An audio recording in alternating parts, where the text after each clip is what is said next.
Do parents have the right to know where their adult children live? No. Not automatically. My father alived my mom. He stalked me for 8 years before someone from another country proposed to me.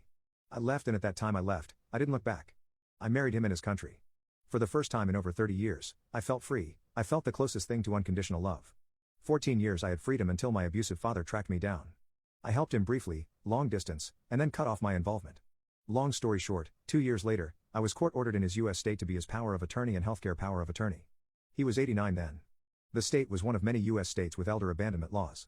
As an only child, the hospital then court judge focused on me. The cost to me, I found out fast it was too expensive and required too much time to keep living out of country. I canceled work for 35 contractors. Shut down contracts I had with clients. And I moved back to U.S., not his state. But at least I didn't have the most expensive FedEx fees anymore for sending documents back and forth. The first year back flew back and forth 16 times, 8 hours each way, including wait times. That meant finding and paying for a pet sitter each time, too. Loss of income.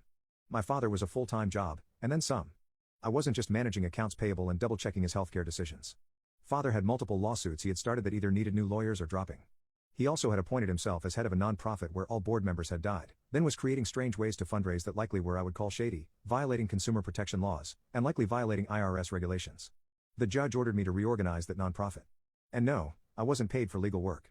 I am not a lawyer. I am an independent lobbyist in healthcare area, disabilities and eldercare. 3. Lost income 3.5 years before he died. Another 3 years trying to settle all loose ends of his estate. As executor on my mom's estate, he awarded himself my share of her estate. He never finished settling everything 26 years later. 4. Now in my late 50s with no U.S. work experience in decades, and mentally traumatized from reactivated PTSD, I was not a first-choice hire. I eventually gave up on sending resumes and became self-employed. 5. My personality changed. I learned so much but also became hyper-vigilant. I went from being very Disney cheerful to being intense. I had a mission coming out of this mess, to tell my mother's story and to warn adults who were abused as children, and other professionals, and how time-consuming eldercare is, how it can wipe out someone financially, and the high cost on career, relationships and mental health. Obviously, I am keeping this story short. I finally did my freedom from his daily verbal intimate abuse 3.5 years later when he passed. Example, he had to still be on calls with utility companies. But once a usually female rep would be on the line with our three-way call, he would start jerking it with full sound effects.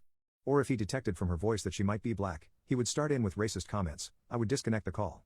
It would add considerable time to trying to get anything done. Today, as a healthcare lobbyist and advocate, one of my issues to work on passing legislation protecting adult survivors of intimate of other abuse or torture to not be forced into being the responsible caregiver, case manager for the abusive parent.